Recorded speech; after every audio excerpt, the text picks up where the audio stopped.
Hubungan para petinggi Partai Nasdem, PKS, dan Demokrat nampak semakin mesra. Mereka kerap dipertemukan di sejumlah acara non-formal, namun entah mengapa Nasdem, PKS, dan Demokrat tak kunjung mengumumkan koalisi. Lantas apa yang membuat Nasdem, PKS, dan Demokrat belum juga sepakat?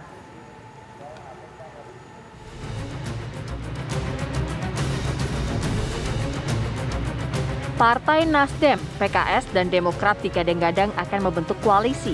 Sejumlah momen penting diprediksi menjadi indikator ketiga partai tersebut akan maju bersama. Salah satunya nama Anies Baswedan yang masuk dalam bursa capres ketiga partai tersebut. Hubungan para petinggi Partai Nasdem, PKS, dan Demokrat pun nampak semakin mesra. Mereka kerap dipertemukan di sejumlah acara non-formal. Namun entah mengapa, Nasdem, PKS, dan Demokrat tak kunjung mengumumkan koalisi.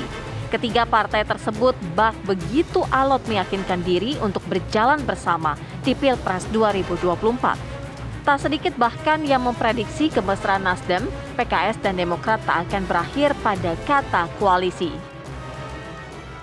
Jadi PKS sendiri mekanismenya harus ditentukan di musyawarah majelis syuro. Jadi DPP sekali lagi hanya bertugas membangun komunikasi. Itu yang pertama. Yang kedua, mengenai cawapres. Jadi, karena prinsip yang kita sepakati itu adalah equal partnership, masing-masing partai berhak untuk menyampaikan aspirasinya. Nanti masing-masing partai, PKS, Nasdem, Demokrat, itu akan menyampaikan usulan-usulan terkait pasangan capres dan cawapres itu yang ideal seperti apa. Benarkah alotnya koalisi ketiga partai dipicu dilemanya Partai Besutan Surya Paloh, Nasdem? Saya kira kalau dikomunikasikan itu pastilah. Tidak etis kita mengambil suatu sikap bahwa kita akan melakukan sesuatu tanggal 10 misalnya, lalu tidak dikomunikasikan. Kan tadi ada tim kecil, ya kan? Tim kecil itu pasti sudah komunikasi, ya kan? Cuman kan kadang-kadang biasalah saling menjaga, ya saling bagaimana mengatur supaya ini enak semua kan gitu. Tidak ada ketersinggungan karena nggak gampang membangun koalisi ini.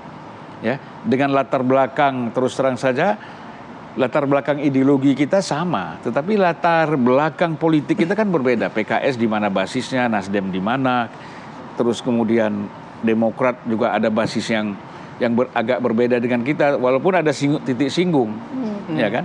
Nah makanya saya katakan bahwa di dalam konteks Anies ini, memang Anies ini kan bukan kader Nasdem, juga bukan kader PKS, juga bukan kader Demokrat. Tetapi kalau kita runtut secara story-nya, yang keras mendukung Anies sebagai cagup DKI itu kan PKS kan, dari ketiga koalisi ini. Ya. Nah, oleh karena itu saya yakin PKS tidak ragu soal ini.